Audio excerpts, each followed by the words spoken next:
I'm a soldier too.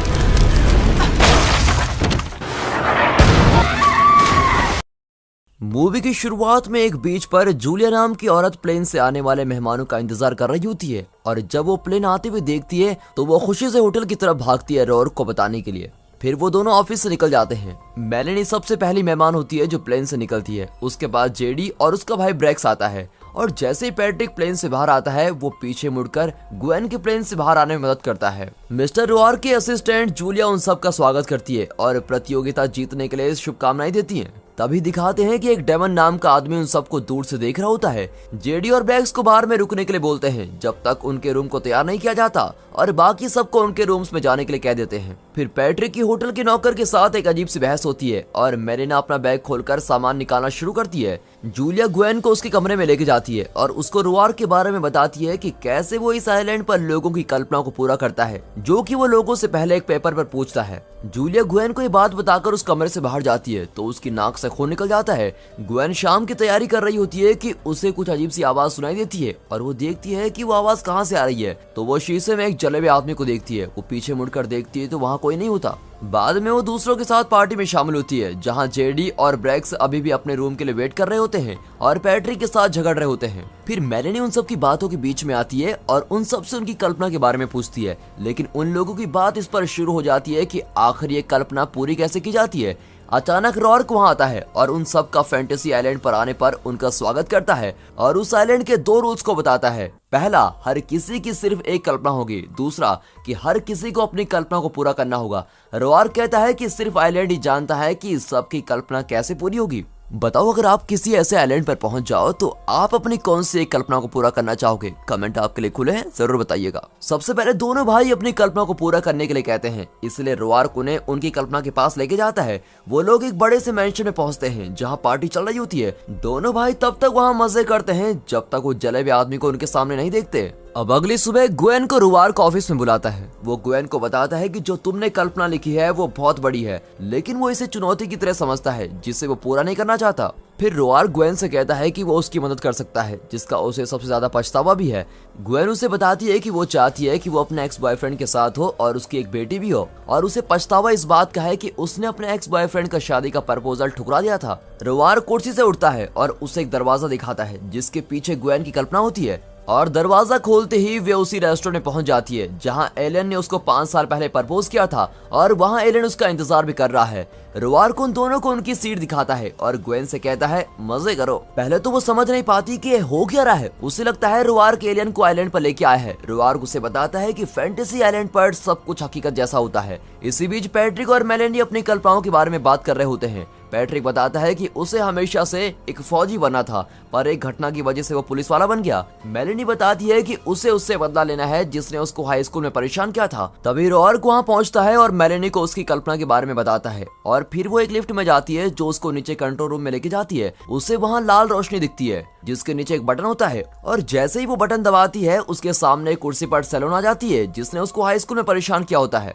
उसे लगता है कि सैलून कोई होलोग्राम है और मेलेनी उसको परेशान करना शुरू कर देती है। जैसे ही मेलेनी पहला बटन दबाती है, सैलून को बिजली का झटका लगता है, और दूसरा बटन दबाने से उसके ऊपर टॉयलेट का पानी गिर जाता है, और तीसरा बटन दबाने से एक वीडियो शुरू होती है जिसमें उसके पति के अलावा किसी और के साथ चक्कर चल रहा होता है, और अगला बटन दबाते ही वो वीडियो सैलून की फेसबुक पर अपलोड हो जाती है, और अगला बटन दबाते ही उसके पति को दिखाते हैं जो सैलून के बारे में बात कर रहा होता है। वो बोल रहा होता है कि सैलून 2 दिन से गुम है। जिस बात को सुनकर मेलेनी समझ जाती है कि कुर्सी में बंदी हुई लड़की सच में सैलून ही है। फिर रोआर्क पैट्रिक को उसकी कल्पना के लिए आइलैंड के बीच में छोड़ देता है। बाद में पैट्रिक फौजियों की वर्दी में इधर उधर भटक रहा होता है। तभी अचानक से डेमन उसको पकड़ लेता है और बताता है कि इस आइलैंड पर लोग यहाँ वहाँ मरते हैं, और तभी वो पैट्रिक के पीछे सैनिकों को देखकर भाग जाता है। पैट्रिक उनको सारी कहानी बताता है, पर उन सबको उसकी बात पर शक होता है और वो उसको अपने कमांडिंग ऑफिसर के पास लेके जाते हैं। यहाँ ये दोनों भाई पूल के किनारे बैठे होते हैं। तभी ब्रेक्स बोलता है कि उसे यहाँ अच्छा नहीं लग रहा है, पर उसका भाई जेडी ऐसा नहीं सोचता है। ग्वेन एलन के साथ रेस्टोरेंट में होती है। तभी एलन ग्वेन को शादी के लिए फिर प्रपोज करता है, और इस बार ग्वेन मना नहीं करती, हाँ कर देती है। यहाँ जेडी और ब्रेक्स ने जैसे कपड़े पहने होते हैं और दोनों उस मेंशन में घूम रहे होते हैं, और उन्हें वहाँ एक पैनिक रूम मिलता है,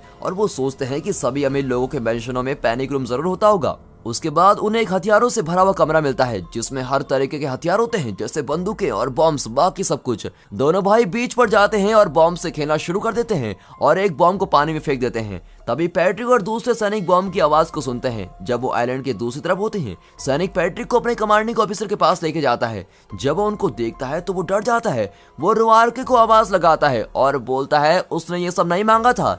एक सैनिक उसकी गर्दन के लॉकेट को पकड़ता है और पूछता है कि उस लॉकेट में उसका खुद का नाम क्यों लिखा है। तभी अचानक से उन पर गोलियां चलने लगती है, जिसकी वजह से पैट्रिक डर जाता है और फिर उसके हाथ पर गोली लगती है और वो बेहोश हो जाता है। यहाँ दिखाते हैं कि मेलेनी की कल्पना में सोलेन वाले कमरे में डॉक्टर टॉर्चर आता है। मेलेनी उसे चोट पहुंचाना नहीं चाहती थी, इसलिए उसको रोकने के लिए वो माइक को हाथ में पकड़ती है और डॉक्टर टॉर्चर को कहती है कि वो उसके सीधे हाथ की एक उंगली को काट दे। अब जैसे ही वो उसके हाथ को पकड़ता है, तभी मेलेनी डॉक्टर टॉर्चर को बिजली का झटका देती है और उसके बाद उसके ऊपर पानी भी गिरा देती है। फिर वो शीशे को तोड़ती है और सोलोन को वहां से बचा लेती है और उससे झूठ बोलती है कि उसका भी किडनैप किया गया था और फिर दोनों जंगल में भाग जाती है। यहाँ जेडी और ब्रैक्स मॉडल के साथ बैठे होते हैं कि तभी उन पर नकाब पहने हुए लोग हमला कर देते हैं। दोनों भाई मॉडल्स को पैनिक रूम की तरफ लेके जाते हैं और ब्रैक्स रॉर्क को फोन मिलाता है, पर उनकी कोई मदद नहीं करता। अचानक से पैनिक रूम का दरवाजा बंद हो जाता है और मास्क पहने हुए लोग घर में घुस जाते हैं। इसी बीच मेलेनी और सोलेन जंगल से निकलने की कोशिश कर रहे होते हैं कि तभी डॉक्टर टॉर्चर उनके सामने आ जाता है और सोलेन को मारने की कोशिश करता है। तभी वहां पर डेमन सोलेन को डॉक्टर टॉर्चर से बचाता है और उन दोनों को उसके पीछे चलने को कहता है। यहाँ दिखाते हैं कि ग्वेन सो रही होती है और उसे सपना आता है कि जला हुआ आदमी उसको पकड़ रहा है। तभी वो उठ जाती है और वो एलन के साथ होती है। पैट्रिक को भी ऐसा ही सपना आता है कि तभी वो उठ जाता है और अपने आप को सैनिकों से घिरा हुआ पाता है। कमांडिंग ऑफिसर उसको अपने साथ लेके जाता है और उसे उस लॉकेट और तस्वीरों के बारे में पूछता है जो उसके पर्स में होती है। फिर पैट्रिक कहता है जो तस्वीर उसने देखी है वो 9 साल पुरानी है और फोटो में वो और उसके पिता हैं। कमांडिंग ऑफिसर उससे पूछता है कि यहाँ हो क्या रहा है। तब पैट्रिक बताता है कि वो उसका बेटा है और बताता है कि वो एक ऐसे आइलैंड पर है जहाँ जो मांगो वो पूरा हो जाता है। उसे सैनिक नहीं बनना था बल्कि अपने पिता को दोबारा देखना था। अगली सुबह ग्वेन रॉर्क से बात करने जाती है। रॉर्क ग्वेन को बोलता है कि उसको और एलन को शादी किए हुए 5 साल हो गए हैं और उनकी बेटी है जिसका नाम लीला है। अचानक से ग्वेन के दिमाग में नई यादें बन जाती हैं उसकी और लीला के बारे में। रॉर्क बताता है कि ये आइलैंड ये सब कुछ कर रहा है। वो बताता है कि उसने बहुत साल पहले एक ऐसे आइलैंड के बारे में सुना था जहाँ पर सब कुछ मुमकिन हो जाता है और वो अपनी पत्नी के साथ उस आइलैंड को ढूंढने निकल पड़ता है। लेकिन उस आइलैंड पे पहुंचने से पहले ही उसकी पत्नी मर जाती है। वो चाहता था कि जब वो आइलैंड पर पहुंचे तो उसकी पत्नी लौट आए। फिर रॉर्क ग्वेन को अपने नए परिवार के साथ जिंदगी जीने को कहता है जो आइलैंड ने उसको दी है। पैट्रिक के पिता उससे कहते हैं कि वो उसे इस आइलैंड से बाहर निकालेंगे क्योंकि वो पैट्रिक की बात पर यकीन करते हैं। फिर पैट्रिक कहता है कि जो हो चुका है उसको बदलना नहीं चाहिए और उन्हें अपने साथियों की मदद करनी चाहिए, वरना वो भी उसी की तरह किसी को न बचाने की वजह से बहुत पछताएंगे। अब उसके पिता उसकी बात नहीं सुनते तो पैट्रिक उनसे लड़ना शुरू कर देता है और फिर आखिरकार वो रुक ही जाता है। यहाँ दोनों भाइयों को मास्क पहने हुए लोग पकड़ लेते हैं। दोनों भाई उन्हें आइलैंड के बारे में बताते हैं पर वो उनका यकीन नहीं करते और उनसे पूछते हैं कि पैसे और ड्रग्स कहाँ रखे हैं। उनका लीडर मास्क उतारता है और जेडी को धमकाने लगता है तो वो झूठ बोलता है कि सारा कैश, ड्रग्स, हथियार घर में है। उनका लीडर जेडी को वहीं रुकने को कहता है और ब्रैक्स को अपने साथ लेके जाता है। यहाँ ग्वेन अपनी बेटी के साथ बीच पर खेल रही होती है और एलन से कहती है कि वो ये सब हमेशा से चाहती थी, पर वो कहती है कि ये सब मेरे लायक नहीं है। वो उसको किस करती है और अलविदा बोलती है और रुआर्क के पास जाती है ताकि वो कोई दूसरी कल्पना मांग सके, लेकिन रुआर्क उसको मना कर देता है। यहाँ डेमन दोनों लड़कियों को एक गुफा में लेके जाता है और जैसे जैसे वो गुफा के अंदर जाते हैं सोलन के पीछे कुछ दिखाई देता है। तीनों गुफा के बाद वाले रास्ते से होकर निकलते हैं। तभी मेलेनी को जला हुआ आदमी नजर आता है। गुफा के बीच में पहुंचते ही उन्हें एक जादुई चट्टान दिखती है जिसमें उन्हें उनकी कल्पना दिखती है। डेमन बताता है कि उसे ये जगह तब मिली थी जब एक क्लाइंट ने उसको इस जगह के बारे में पता लगाने के लिए भेजा था, पर रॉर्क ने उसको इस आइलैंड पर फंसा दिया था। डेमन के पास एक प्लान होता है जिससे रॉर्क की असलियत सबके सामने आ जाए। वो एक जादुई झरने से भरी हुई पानी की बोतल उसको देता है और उसको वहां से निकलने के लिए कहता है। डेमन उसे पायलट का नंबर देता है जो उसको वहां से बाहर ले जाएगा, पर इस बीच पर सलन को पता लग जाता है कि मेलेनी उस आइलैंड पर मेहमान है। वो इस बात से मना करती है पर उसकी कल्पना चट्टान में दिख रही होती है। अचानक से सोलन को याद आ जाता है कि वो कौन है और वो मेलेनी से बहस करने लगती है। फिर मेलेनी डेमन से उन्हें होटल और आइलैंड से दूर जाने के लिए कहती है। यहाँ ग्वेन जूलिया के पास जाती है और उससे कहती है कि उसे एक नई कल्पना चाहिए क्योंकि उसकी वजह से कोई और आग में जलकर मर जाता है। जूलिया ग्वेन से कहती है कि तुम्हें कोई नई कल्पना नहीं चाहिए बल्कि तुम्हें एक सच्ची कल्पना चाहिए। ग्वेन रुआर्क के ऑफिस में जाती है और उससे बोलती है कि उसने उसकी कल्पना पूरी नहीं की जो वो चाहती थी, बल्कि उसने उसको गुमराह किया है। रुआर्क उसकी बात मान जाता है और ग्वेन कहती है कि अब वो दिल से जो करना चाहती है वो कर सकती है। फिर ग्वेन अपनी शादी की अंगूठी को वहीं उतारकर दरवाजे की तरफ जाती है और दरवाजे के दूसरी तरफ ग्वेन को अपार्टमेंट दिखता है जहाँ वो रहती है और वो भागकर वहां जाती है और देखती है कि वहां पहले से आग लगी होती है और उसका पड़ोसी ऊपर के अपार्टमेंट में से मदद मांग रहा होता है। ग्वेन सीढ़ियों की तरफ भागती है तो उसे वहाँ जेडी और ब्रैक्स दिखते हैं। ग्वेन अपने पड़ोसी का दरवाजा खोलने की कोशिश करती है और जब उससे दरवाजा नहीं खुलता तो वो मदद मांगने के लिए जाती है। तब वहाँ उसको पैट्रिक दिखता है।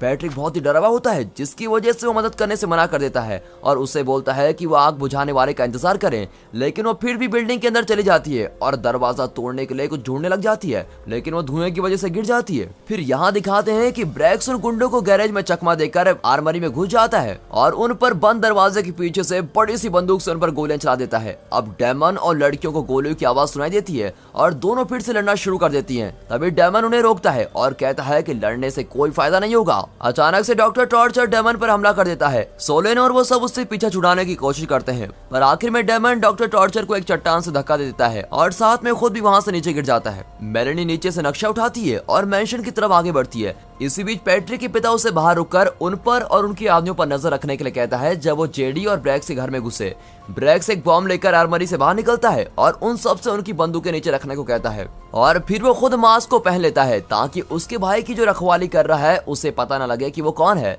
सैनिक मैंशन में घुस रहे होते हैं, पर तभी पैट्रिक मास्क पहने हुए आदमी के हाथ में बॉम्ब ले जाते हुए देख लेता है। वो सोचता है कि बॉम्ब की वजह से उसके पिता मर जाएंगे, इसलिए वो उसके पीछे पहुंचता है और उसे पीछे से मुंडे को कहता है। ब्रैक्स उसे पहचान लेता है और मास्क उतार देता है और पैट्रिक से पूछता है कि वो उसकी कल्पना में क्या कर रहा है।